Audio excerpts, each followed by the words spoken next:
In this video, we are going over 5 mistakes soccer players make while defending.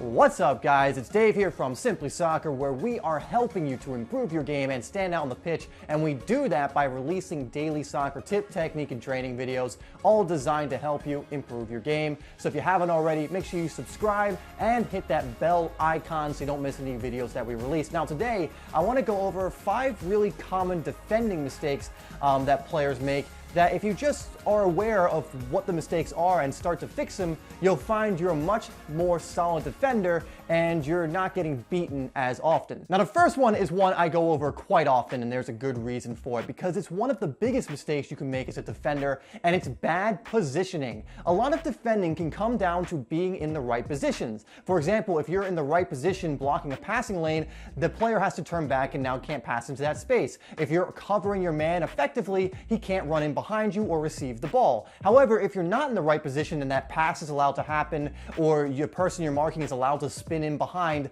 suddenly you have a huge problem on your hands. So make sure you're learning good positional sense, and you can do this simply by watching some of the better defenders, more smart defenders, and how they position themselves in different situations. Another really common mistake is diving in. You do not want to dive in unless you're absolutely sure you're going to win the ball, or you absolutely have to. So many times in matches I'll see players just dive in unnecessarily, only for the player with the ball to beat them easily, and then it's hard for them to recover. Stand your ground and contain the defender. The more you can delay them, the better. The more reinforcements will come to you, and the more out wide you can move the attacker. The problem with diving in is if the attacker reads what you're doing, they're going to just be able to push it around you or turn you or something of that nature, and then they've got so much space to work with, and you're suddenly running and busting along just to catch up with them. So make sure you can run towards the attacker, but make sure you're stopping before them and you're containing them, and you're not always diving in.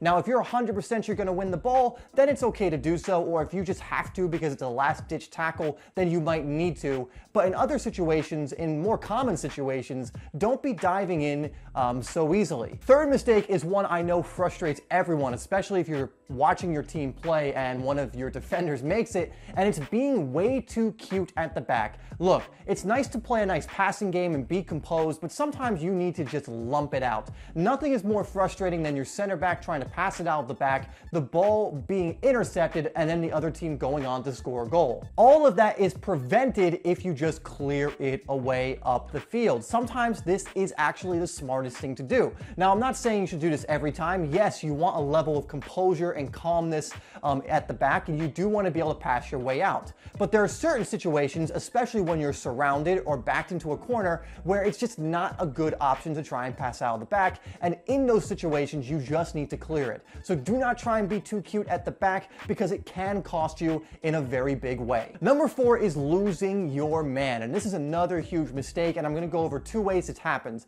Number 1 is on a give and go if you're being a dumb defender. All this means is when someone is doing a give and go and you're defending the person passing the ball originally, you need to follow that man after he passes the ball. If he does a give and go, passes it off, and then spins in behind and you don't follow him, he's now suddenly wide open, and we call that dumb defender. This happens at all levels, by the way. I see this happen all the time at the professional level, like the very top professional level, EPL, Spanish La Liga level, where players will not follow the man who's passed the ball, and they will not follow their movement. This is so dangerous because then they can get in behind and no one's picking them up. This goes for normal situations as well. If you lose your man in a normal situation where he spins in behind, or he just runs in a different direction and you lose him, you don't follow him, or you don't have another teammate following him, that can mean a lot of damage for your team. That can mean the opposition scoring a goal. So as long as you're communicating, that can be negated, but make sure you are, or else you're suddenly going to have your opposition player wide open in front of goal with a chance to score. Okay, so this last one is a bit of an interesting one, and probably one you didn't expect, but another mistake I see is not taking smart fouls. You ever heard taking one for the team? Well, you should consider doing it. Now, I'm not talking about doing yellow card offenses. That's like a last resort. but you need to be doing fouls a little further up the pitch. I'm not saying hurt anyone, I'm not saying do anything malicious, I'm saying just little fouls that aren't going to get you a card, but are going to stunt the progress of your opposition. This means maybe the guy is got the ball up the field and he's shielding it, and if he passes it off to another player, they're going to have a counter. You can foul him, you can make sure he doesn't get that pass off, you can just push him to the ground or something. Again, you're not trying to hurt anyone, you're just trying to prevent their progress. Again, the parameters for this are usually doing it away from your goal and at a point where it just makes sense to foul the player. Once again, thank you so much for watching. Please like and share this video if you learned something or enjoyed it, and make sure you subscribe to Simply Soccer if you're new so you don't miss any new videos we release. I will put 2 videos up on the screen so you can continue to learn and improve as a player. Thanks once again, guys, and I'll see you in the next video.